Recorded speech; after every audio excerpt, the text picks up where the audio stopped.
Hello, thank you for joining me. Before we start, do you prefer to continue in Slovak or English? Môžeme pokračovať po slovensky alebo po anglicky. Poďme po Kto... slovensky, prosím ťa, ja som Peťo a týkaj mi. Ďakujem, Peťo. Začneme teda hneď. Čo by si robil alebo čo by si chcel vylepšiť, keby si mal 50% viac času každý týždeň? Asi sa pozrieť viac na marketing, že to, čo robíme, nielen aby sme to vyvíjali a produkovali, aby o tom proste svet vedel. Prvá vec a druhá vec je baviť sa so zákazníkmi, čo presne oni majú pred sebou, aké problémy, aby sme ich my vedeli lepšie adresovať. Rozumiem. A ak by si mal o 50% menej času, čo by si prestal robiť a čo by zostalo ako úplne nevyhnutné veci? Taký double checking kvality, to znamená, že každý by bol strojcom svojho šťastia a museli by sme sa na neho spoľahnúť, že nie, že niekto mu to pripomenie alebo opraví alebo pretestuje po ňom. A druhá vec je proste taká tá admin okolo toho, že proste byť šur, že plníme SLA, byť v kontakte s zákazníkmi, ktorí nás používajú a naopak, keby sme odbúrali, tak ostalo by to, že sa baviť s tými, ktorí majú nejaký problém, čiže majú nejaké prostriedky na jeho vyriešenie a tých by sme vedeli my lepšie obslúžiť, čiže byť u nich na mieste a rozprávať sa. A druhá vec je, že premyslieť go to market, aby sme naozaj niečo robiť nielen vedeli, ale aby aj svet o tom vedel. Takže tieto veci by som asi ponechal, ak by som mal menej času. A čo by si chcel vylepšiť, ale nikdy si na to nemal dosť času alebo zdrojov? Tak nebol priestor také tie admin veci poriešiť, aby sme mali poautomatizované od účtovníctva dokladov a výkazov a fakturácia a podobne. Proste taká nice to have vec, ale na druhej strane, keď sa to odkladá, tak to zabera čas každý mesiac.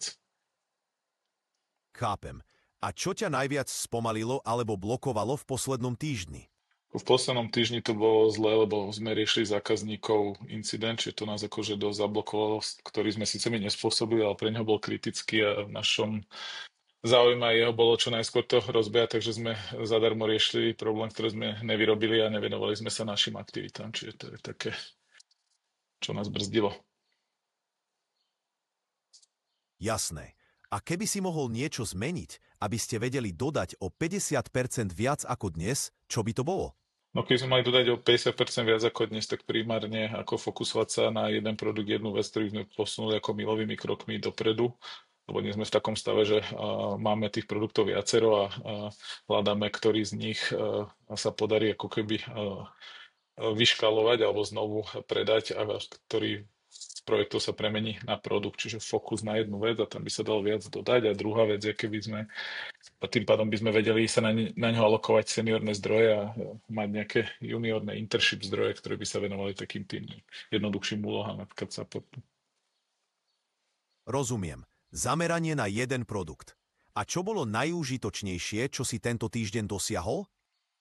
Tak tento týždeň boli veľmi užitočné klientské stretnutia, kde sme sa dozvedeli, že ten problém, čo riešime pre jednu banku, veľkú Slovensku, majú paradoxne aj iné odvetvia.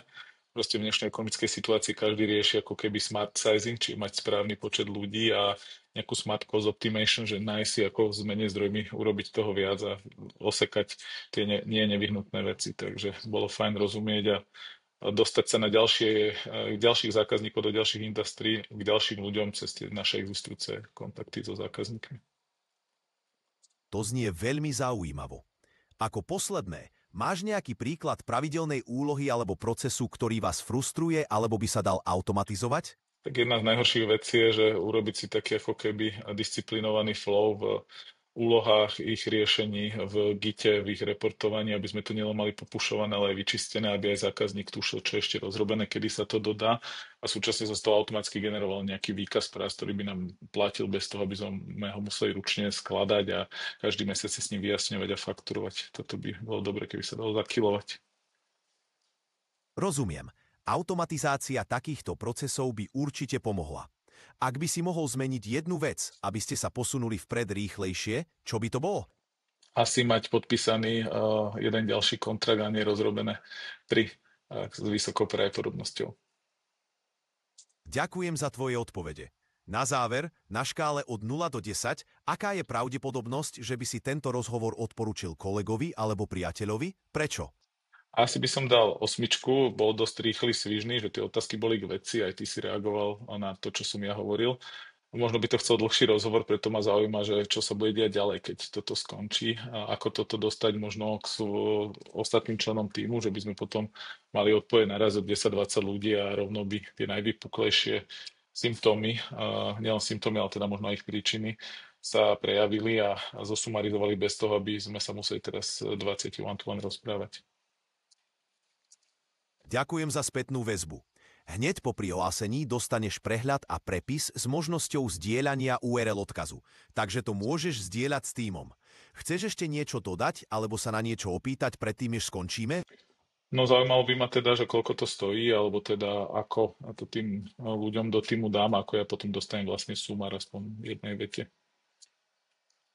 Hneď po prihlásení dostaneš viac informácií o možnostiach a cenách a tiež prehľad o tom, ako zdieľať a integrovať výsledky do tímu. Teraz už končíme. OK, Koniec. ďakujem. Ahoj. Ahoj, Peťo. Ďakujem a prajem pekný deň.